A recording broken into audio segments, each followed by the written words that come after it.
یہ پیغمبر جو ہم وقتاً فوقتاً بھیجتے رہے ہیں، ان میں سے ہم نے بعض کو بعض پر فضیلت دی ہے، بعض ایسے ہیں جن سے اللہ نے گفتگو کی، اور بعض کے دوسرے امور میں مرتبے بلند کیے، اور عیسیٰ ابن مریم کو ہم نے کھلی ہوئی نشانیاں عطا کیں اور روح القدس سے ان کو مدد دی، اور اگر اللہ چاہتا تو ان سے پچھلے لوگ اپنے پاس کھلی نشانیاں آنے کے بعد آپس میں نہ لڑتے،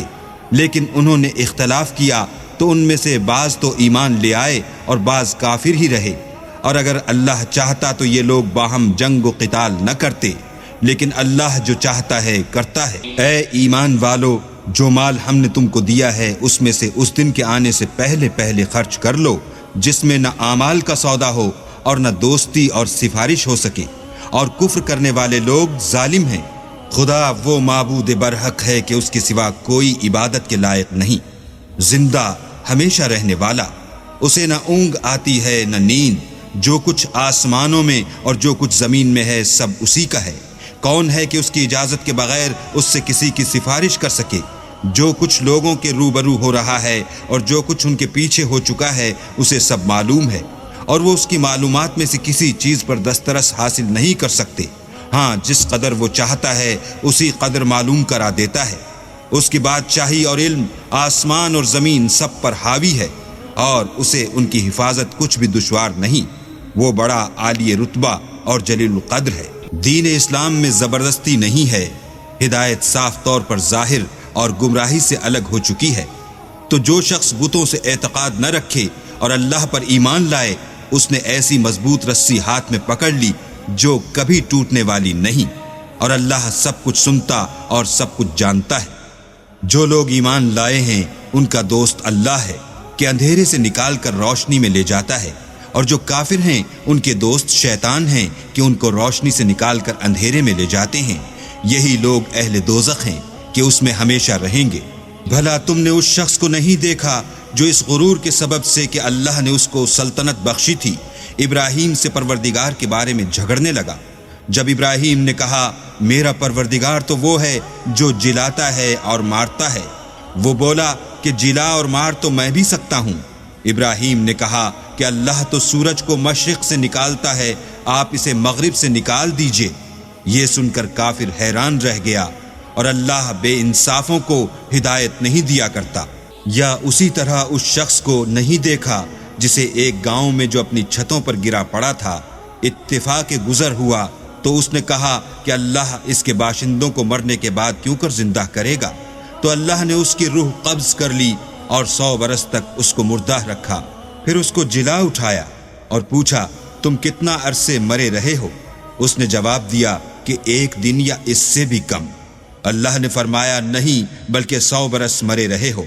اور اپنے کھانے پینے کی چیزوں کو دیکھو کہ اتنی مدت میں مطلق سڑی بسی نہیں، اور اپنے گدھے کو بھی دیکھو جو مرا پڑا ہے۔ غرض ان باتوں سے یہ ہے کہ ہم تم کو لوگوں کے لیے اپنی قدرت کی نشانی بنائیں، اور ہاں گدھے کی ہڈیوں کو دیکھو کہ ہم ان کو کیوں کر جوڑے دیتے اور ان پر کس طرح گوشت پوشت چڑھائے دیتے ہیں۔ جب یہ واقعات اس کے مشاہدے میں آئے تو بول اٹھا کہ میں یقین کرتا ہوں کہ اللہ ہر چیز پر قادر ہے۔ اور جب ابراہیم نے اللہ سے کہا کہ اے پروردگار مجھے دکھا کہ تو مردوں کو کیوں کر زندہ کرے گا، اللہ نے فرمایا کیا تم نے اس بات کو باور نہیں کیا؟ انہوں نے کہا کیوں نہیں، لیکن میں دیکھنا اس لیے چاہتا ہوں کہ میرا دل اطمینان کامل حاصل کر لے۔ اللہ نے فرمایا کہ 4 جانور پکڑ کر اپنے پاس منگا لو اور ٹکڑے ٹکڑے کرا دو، پھر ان کا ایک ایک ٹکڑا ہر ایک پہاڑ پر رکھ دو، پھر ان کو بلاؤ تو وہ تمہارے پاس دوڑتے چلے آئیں گے، اور جان رکھو کہ اللہ غالب اور صاحب حکمت ہے۔ جو لوگ اپنا مال اللہ کی راہ میں خرچ کرتے ہیں ان کے مال کی مثال اس دانے کی سی ہے جس سے 7 بالیں اگیں اور ہر ایک بال میں 100 دانے ہوں، اور اللہ جس کے مال کو چاہتا ہے زیادہ کرتا ہے، وہ بڑی کشائش والا اور سب کچھ جاننے والا ہے۔ جو لوگ اپنا مال اللہ کے رستے میں صرف کرتے ہیں پھر اس کے بعد نہ اس خرچ کا کسی پر احسان رکھتے ہیں اور نہ کسی کو تکلیف دیتے ہیں، ان کا صلہ ان کے پروردگار کے پاس تیار ہے، اور قیامت کے روز نہ ان کو کچھ خوف ہوگا اور نہ وہ غمگین ہوں گے۔ جس خیرات دینے کے بعد لینے والے کو ایذا دی جائے اس سے تو نرم بات کہہ دینی اور اس کی بے ادبی سے درگزر کرنا بہتر ہے، اور اللہ بے پرواہ اور بردبار ہے۔ مومنوں، اپنے صدقات و خیرات احسان رکھنے اور ایذا دینے سے اس شخص کی طرح برباد نہ کر دینا جو لوگوں کو دکھاوے کے لیے مال خرچ کرتا ہے اور اللہ اور روز آخرت پر ایمان نہیں رکھتا، تو اس کے مال کی مثال اس چٹان کی سی ہے جس پر تھوڑی سی مٹی پڑی ہو اور اس پر زور کا مہ برس کر اسے صاف کر ڈالے۔ اسی طرح یہ ریاکار لوگ اپنے اعمال کا کچھ بھی صلہ حاصل نہیں کر سکیں گے، اور اللہ ایسے ناشکروں کو ہدایت نہیں دیا کرتا۔ اور جو لوگ اللہ کی خوشنودی حاصل کرنے کے لیے اور خلوص نیت سے اپنا مال خرچ کرتے ہیں، ان کی مثال ایک باغ کی سی ہے جو اونچی جگہ پر واقع ہو، جب اس پر مہ پڑے تو دگنا پھل لائے، اور اگر مہ نہ بھی پڑے تو خیر پھوار ہی سہی، اور اللہ تمہارے کاموں کو دیکھ رہا ہے۔ بھلا تم میں کوئی یہ چاہتا ہے کہ اس کا کھجوروں اور انگوروں کا باغ ہو جس میں نہریں بہہ رہی ہوں اور اس میں اس کے لیے ہر قسم کے میوے موجود ہوں، اور اسے بڑھاپا آ پکڑے اور اس کے ننھے ننھے بچے بھی ہوں، تو ناگہاں اس باغ پر آگ کا بھرا ہوا بگولا چلے اور وہ جل کر راکھ کا ڈھیر ہو جائے۔ اس طرح اللہ تم سے اپنی آیتیں کھول کھول کر بیان فرماتا ہے تاکہ تم سوچو اور سمجھو۔ مومنوں، جو پاکیزہ اور عمدہ مال تم کماتے ہو اور جو چیزیں ہم تمہارے لیے زمین سے نکالتے ہیں ان میں سے راہ خدا میں خرچ کرو، اور بری اور ناپاک چیزیں دینے کا قصد نہ کرنا کہ اگر وہ چیزیں تمہیں دی جائیں تو بجز اس کے کہ لیتے وقت آنکھیں بند کر لو ان کو کبھی نہ لو، اور جان رکھو کہ اللہ بے پرواہ اور قابل ستائش ہے۔ اور دیکھنا، شیطان کا کہا نہ ماننا وہ تمہیں تنگ دستی کا خوف دلاتا اور بے حیائی کے کام کرنے کو کہتا ہے، اور اللہ تم سے اپنی بخشش اور رحمت کا وعدہ کرتا ہے، اور اللہ بڑی کشائش والا اور سب کچھ جاننے والا ہے۔ وہ جس کو چاہتا ہے دانائی بخشتا ہے، اور جس کو دانائی ملی بے شک اس کو بڑی نعمت ملی، اور نصیحت تو وہی لوگ قبول کرتے ہیں جو عقل مند ہیں۔ اور تم اللہ کی راہ میں جس طرح کا خرچ کرو یا کوئی نذر مانو، اللہ اس کو جانتا ہے، اور ظالموں کا کوئی مددگار نہیں۔ اگر تم خیرات ظاہر دو تو وہ بھی خوب ہے، اور اگر پوشیدہ دو اور دو بھی اہل حاجت کو تو وہ خوب تر ہے، اور اس طرح کا دینا تمہارے گناہوں کو بھی دور کر دے گا، اور اللہ کو تمہارے سب کاموں کی خبر ہے۔ اے محمد صلی اللہ علیہ وآلہ وسلم، تم ان لوگوں کی ہدایت کے ذمہ دار نہیں ہو، بلکہ اللہ ہی جس کو چاہتا ہے ہدایت بخشتا ہے۔ اور مومنو، تم جو مال خرچ کرو گے تو اس کا فائدہ تمہیں کو ہے، اور تم تو جو خرچ کرو گے خدا کی خوشنودی کے لیے کرو گے، اور جو مال تم خرچ کرو گے وہ تمہیں پورا پورا دے دیا جائے گا، اور تمہارا کچھ نقصان نہیں کیا جائے گا۔ اور ہاں، تم جو خرچ کرو گے تو ان حاجت مندوں کے لیے جو اللہ کی راہ میں رکے بیٹھے ہیں اور ملک میں کسی طرف جانے کی طاقت نہیں رکھتے اور مانگنے سے آر رکھتے ہیں، یہاں تک کہ نہ مانگنے کی وجہ سے ناواقف شخص ان کو غنی خیال کرتا ہے، اور تم قیافے سے ان کو صاف پہچان لو کہ حاجت مند ہیں، اور شرم کے سبب لوگوں سے منہ پھوڑ کر اور لپٹ کر نہیں مانگ سکتے۔ اور تم جو مال خرچ کرو گے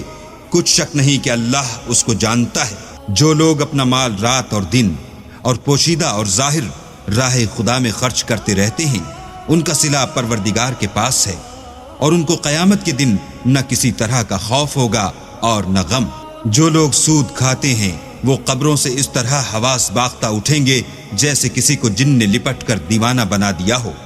یہ اس لیے کہ وہ کہتے ہیں کہ سود بیچنا بھی تو نفع کے لحاظ سے ویسا ہی ہے جیسے سود لینا، حالانکہ سودے کو خدا نے حلال کیا ہے اور سود کو حرام۔ تو جس شخص کے پاس اللہ کی نصیحت پہنچی اور وہ سود لینے سے باز آ گیا، تو جو پہلے ہو چکا وہ اس کا، اور قیامت میں اس کا معاملہ اللہ کے سپرد۔ اور جو پھر لینے لگا تو ایسے لوگ دوزخی ہیں کہ ہمیشہ دوزخ میں جلتے رہیں گے۔ اللہ سود کو نابود یعنی بے برکت کرتا اور خیرات کی برکت کو بڑھاتا ہے، اور اللہ کسی ناشکر گناہ گار کو دوست نہیں رکھتا۔ جو لوگ ایمان لائے اور نیک عمل کرتے اور نماز پڑھتے اور زکوٰۃ دیتے رہے، ان کو ان کے کاموں کا صلہ اللہ کے ہاں ملے گا، اور قیامت کے دن ان کو نہ کچھ خوف ہوگا اور نہ وہ غمناک ہوں گے۔ مومنو، اللہ سے ڈرو، اور اگر ایمان رکھتے ہو تو جتنا سود باقی رہ گیا ہے اس کو چھوڑ دو۔ اگر ایسا نہ کرو گے تو خبردار ہو جاؤ کہ تم اللہ اور رسول سے جنگ کرنے کے لیے تیار ہوتے ہو، اور اگر توبہ کر لو گے اور سود چھوڑ دو گے تو تم کو اپنی اصل رقم لینے کا حق ہے، جس میں نہ اوروں کا نقصان اور نہ تمہارا نقصان۔ اور اگر قرض لینے والا تنگ دست ہو تو اسے کشائش کے حاصل ہونے تک مہلت دو، اور اگر زر قرض بخش دو تو وہ تمہارے لیے زیادہ اچھا ہے، بشرطے کہ سمجھو۔ اور اس دن سے ڈرو جب کہ تم اللہ کے حضور میں لوٹ کر جاؤ گے، اور ہر شخص اپنے اعمال کا پورا پورا بدلہ پائے گا، اور کسی کو کچھ نقصان نہ ہوگا۔ مومنو، جب تم آپس میں کسی میعاد معین کے لیے قرض کا معاملہ کرنے لگو تو اس کو لکھ لیا کرو، اور لکھنے والا تم میں کسی کا نقصان نہ کرے بلکہ انصاف سے لکھے۔ نیز لکھنے والا جیسا اللہ نے اسے سکھایا ہے لکھنے سے انکار بھی نہ کرے، اور دستاویز لکھ دے، اور جو شخص قرض لے وہی دستاویز کا مضمون بول کر لکھوائے، اور اللہ سے کہ اس کا مالک ہے خوف کرے، اور زر قرض میں سے کچھ کم نہ لکھوائے۔ اور اگر قرض لینے والا بے عقل یا ضعیف ہو یا مضمون لکھوانے کی قابلیت نہ رکھتا ہو تو جو اس کا ولی ہو وہ انصاف کے ساتھ مضمون لکھوائے، اور اپنے میں سے 2 مردوں کو ایسے معاملے کے لیے گواہ کر لیا کرو، اور اگر 2 مرد نہ ہوں تو 1 مرد اور 2 عورتیں جن کو تم گواہ پسند کرو کافی ہیں، کہ اگر ان میں سے ایک بھول جائے گی تو دوسری اسے یاد دلا دے گی۔ اور جب گواہ گواہی کے لیے طلب کیے جائیں تو انکار نہ کریں، اور قرض تھوڑا ہو یا بہت اس کے دستاویز کے لکھنے لکھانے میں کاہلی نہ کرنا۔ یہ بات اللہ کے نزدیک نہایت قرین انصاف ہے، اور شہادت کے لیے بھی یہ بہت درست طریقہ ہے۔ اس سے تم کو کسی طرح کا شک و شبہ بھی نہیں پڑے گا۔ ہاں، اگر سودا دست بدست ہو جو تم آپس میں لیتے دیتے ہو تو اگر ایسے معاملے کی دستاویز نہ لکھو تو تم پر کچھ گناہ نہیں، اور جب خرید و فروخت کیا کرو تو بھی گواہ کر لیا کرو، اور کاتب دستاویز اور گواہ معاملہ کرنے والوں کا کسی طرح کا نقصان نہ کریں۔ اگر تم لوگ ایسا کرو تو یہ تمہارے لیے گناہ کی بات ہے، اور اللہ سے ڈرو اور دیکھو کہ وہ تم کو کیسی مفید باتیں سکھاتا ہے، اور اللہ ہر چیز سے واقف ہے۔ اور اگر تم سفر پر ہو اور دستاویز لکھنے والا نہ مل سکے تو کوئی چیز رہن با قبضہ رکھ کر قرض لے لو، اور اگر کوئی کسی کو امین سمجھے یعنی رہن کے بغیر قرض دے دے تو امانت دار کو چاہیے کہ صاحب امانت کی امانت ادا کر دے، اور اللہ سے جو اس کا پروردگار ہے ڈرے۔ اور دیکھنا، شہادت کو مت چھپانا، جو اس کو چھپائے گا وہ دل کا گناہگار ہوگا، اور اللہ تمہارے سب کاموں سے واقف ہے۔ جو کچھ آسمانوں میں اور جو کچھ زمین میں ہے سب اللہ ہی کا ہے۔ تم اپنے دلوں کی بات کو ظاہر کرو گے تو اور چھپاؤ گے تو اللہ تم سے اس کا حساب لے گا، پھر وہ جسے چاہے مغفرت کرے اور جسے چاہے عذاب دے، اور اللہ ہر چیز پر قادر ہے۔ رسول اس کتاب پر جو ان کے پروردگار کی طرف سے ان پر نازل ہوئی ایمان رکھتے ہیں، اور مومن بھی سب اللہ پر اور اس کے فرشتوں پر اور اس کی کتابوں پر اور اس کے پیغمبروں پر ایمان رکھتے ہیں، اور کہتے ہیں کہ ہم اس کے پیغمبروں سے کسی میں کچھ فرق نہیں کرتے، اور وہ اللہ سے عرض کرتے ہیں کہ ہم نے تیرا حکم سنا اور قبول کیا۔ اے پروردگار، ہم تیری بخشش مانگتے ہیں اور تیری ہی طرف لوٹ کر جانا ہے۔ اللہ کسی شخص کو اس کی طاقت سے زیادہ تکلیف نہیں دیتا۔ اچھے کام کرے گا تو اس کو ان کا فائدہ ملے گا، برے کرے گا تو اسے ان کا نقصان پہنچے گا۔ اے پروردگار، اگر ہم سے بھول یا چوک ہو گئی ہو تو ہم سے مواخذہ نہ کیجو۔ اے پروردگار، ہم پر ایسا بوجھ نہ ڈالیو جیسا تو نے ہم سے پہلے لوگوں پر ڈالا تھا۔ اے پروردگار، جتنا بوجھ اٹھانے کی ہم میں طاقت نہیں اتنا ہمارے سر پر نہ رکھیو، اور اے پروردگار ہمارے گناہوں سے درگزر کر اور ہمیں بخش دے اور ہم پر رحم فرما، تو ہی ہمارا مالک ہے اور ہم کو کافروں پر غالب کر۔